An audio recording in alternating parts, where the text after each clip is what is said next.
What do you think the biggest difference is between Ann Arbor and Ypsilanti?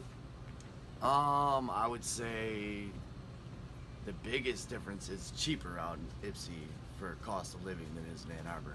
I mean, Ann Arbor's cost of living is like ridiculous. You're talking of one bedroom, or not even a one bedroom, but like a studio is almost $700-800, and probably due to the fact of a lot of out of state students go to U of M or whatnot. But it's for somebody that works out in Ann Arbor, it's way too high priced for anyone to actually work in Ann Arbor and live there unless they got some kind of job like working as a professor at U of M or a doctor or something like that. It's just too high priced out there to live. So money, financial situations.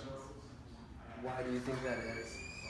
Just because of the smaller town. Ypsilanti is more of a urban, slash blue collar working class. And economic classes, like you got your lower class, your middle class, and your higher class. In Ann Arbor, I feel like the lower class wouldn't be able to survive because of the prices.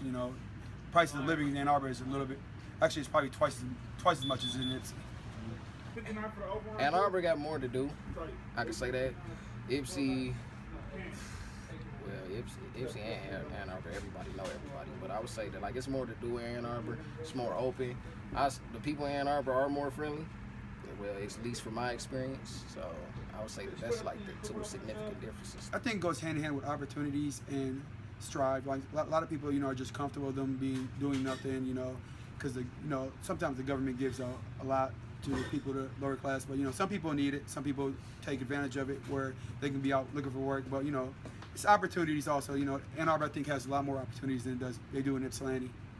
I think the biggest difference between Ypsilanti and Ann Arbor is when people come to Ypsilanti, it seems strange to say they're true to be themselves because true EMU, but it's not because of that. It's because when you come to Ypsi, people express themselves in a completely different way than they would in Ann Arbor. You go downtown Ann Arbor and yes, you have the people and their different styles, this and that, but when you come to Ypsi and it's an extreme, it's a lifestyle. It's not the teenagers trying to dress up, trying to figure out who they are. Everybody's here working together to try and make things happen. We're all working. We're all, you know what I mean? We're all trying. We're all trying to live here, and we're having fun doing it.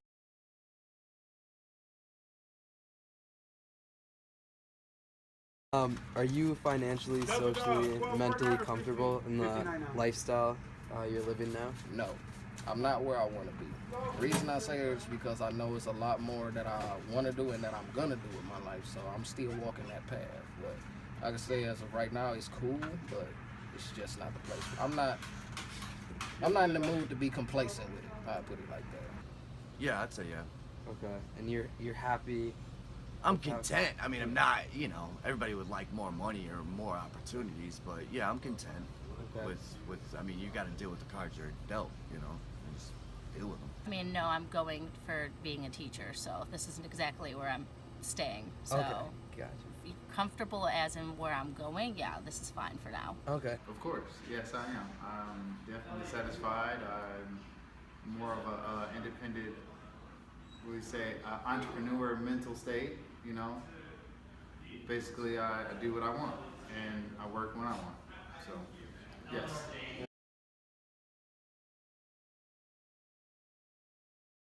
How do you think how you grew up affected where you are now, or affected just your mentality about life and work and everything like that? Well, the way I grew up, being around all the stuff that I was around, introduced to everything that I was introduced to at such an early age, and I say that it made me thirst more for what life could really offer.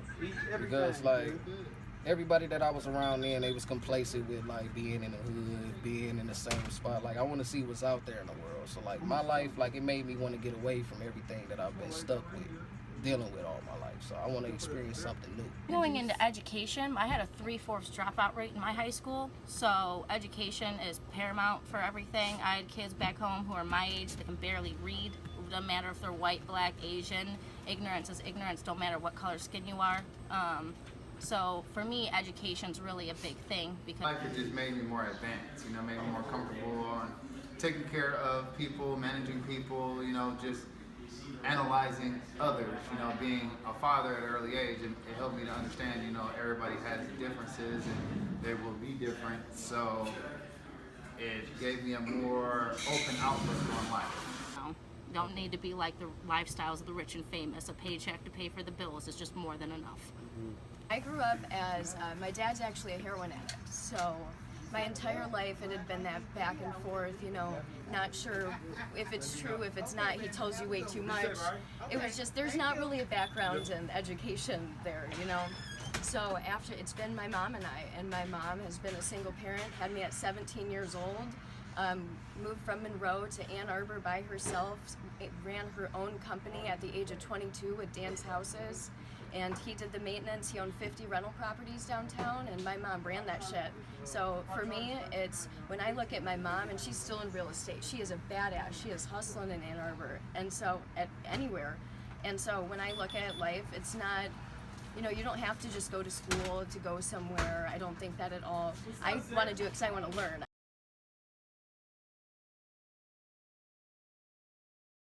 Okay, so did you grow up in like a financially stable background? Oh no. We're the first generation to be in America. I was the first generation to be born in America. My dad came here. You know, he was definitely not financially good. It's just like, you know, he even had his plane ticket on credit. So No. What do you say? No, my father would technically be considered lower middle class, and my mom is like under poverty line, so no. Gotcha. So, Well, I grew up poor, actually. Stop in, hold on. My dad owned a commercial art studio, which was just himself, and he would do ads and stuff like that. And then my mom was a stay-at-home mother with both of my kids, or both of me and my brother. So it wasn't until I got into probably high school that things started turning around, and they made some financially good decisions. And You could say no. Well, I mean, my mom had multiple sclerosis and epilepsy, so I grew up on basically the government, and I mean, we had everything we need. So I mean, we struggled at times. It depends on where we were, you know, basically in the area where we were living, and I can't say that we weren't, I mean, because we had everything we needed. So, I mean, I have, of course, triple of what I had when because I was taking care of the family. So, yes, we were financially stable, like I said. Yeah. No, I came from a poor background. and do you think that has affected the opportunities you've had in the past and now? Yeah, I would say definitely. How? I mean, you know, you don't have parents that are able to help you with college or even a stable roof over your head. You're going to be worried about other things instead of college or whatnot. You're like, where are you going to stay at? What are you going to eat? Things of that nature. You know, you're not really. It's more survival instead of, you know, because a lot of other people had different upbringings and they didn't have to worry about the same things as a lot of lower income families had to worry about.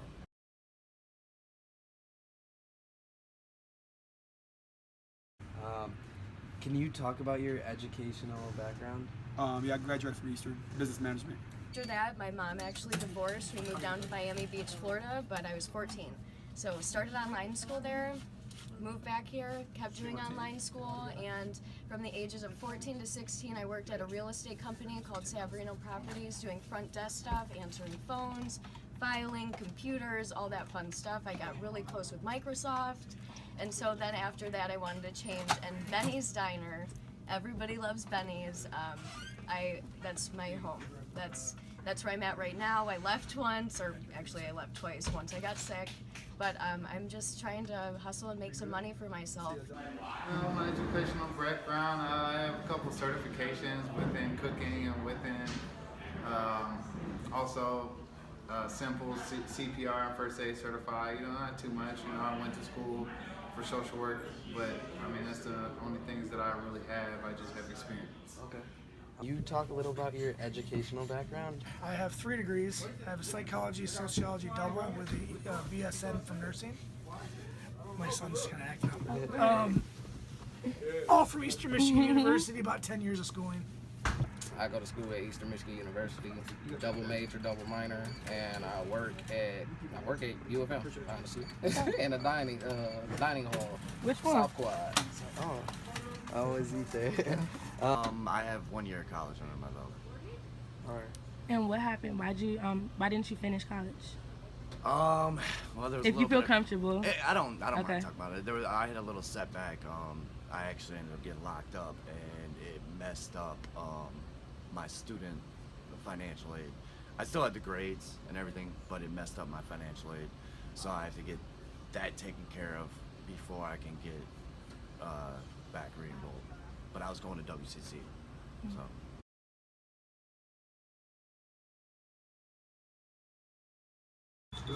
Where do you see yourself in 10 years?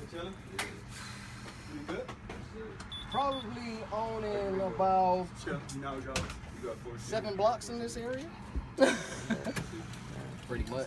I'm a real real estate fad, and I'm deep in the stocks. So I see myself handling a lot of, I say business proposals when it comes to money towards real estate makeup. I would say neighborhood fix-up projects, stuff like that. Where do you see yourself in 10 years? That's a good question. I mean, I'm starting to see some more opportunities fall my way, so I don't know per se. Maybe I'm like a leaf blown in the wind, but yeah, I don't know exactly where I'm gonna be in 10 years. And one of our questions is, where do you see yourself 10 years from now? Is that being a teacher? Well, I'm already done with my undergrad, so yeah, I'm working on my post-baccalaureate, so teaching high school and college within the next 10. Ann Arbor, I think, has a lot more opportunities than they do in Ypsilanti. Like I said, we all got our cards to deal with, and you got to deal with the hand you're dealt, and try to deal with, come out the best you can with it. So, Loving themselves and doing the things that they want in life, so they won't have so much stress. A lot of people have, that's the main thing, they have stress on chasing money, instead of chasing their dream. Because when you're doing like I said, what you love, it's not a job. Yeah, no, a lot of people are comfortable where they're at right now. I feel like, and I feel like they have a lot more potential. But some people are pushing it to the limit, but basically I feel like a lot of people are comfortable where they're at. They don't care about getting better or getting better or going further. Honestly, with all the racial matters and things going on, that would be the one positive change that I would really bring, because I feel like that's needed. Not even just at Ipsy, but around the world, honestly. So, racial issues. Campus is safe if you're not dumb, but at the same time, crime happens everywhere. So regardless of how safe it is, you're never going to be 100% safe anywhere. Okay. But we have our historic district, we have our downtown district, which are nice, and we have our businesses, but there are certain rough patches just like anywhere else. Yeah. I mean, the campus is right there, and this is nice. We go 2 blocks this way, and you're like, eh. Yeah. So I mean, it's a college town. Exactly. It's different than Ann Arbor. To be I just feel like we have a really bad rep. It's not that bad here. You know what I mean? When people think about Ann Arbor, Ypsilanti, it's immediately it's not that. Just because University of Michigan, we're real. I feel like we're in the real in Ypsilanti. You know what I mean? Maybe Ypsilanti isn't as bad as people think it is. What do you think, Tristan? Yeah, I think people have a negative perspective on Ypsilanti, but I think the people we interviewed showed how diverse of a community they have, and how open people are to sharing their stories.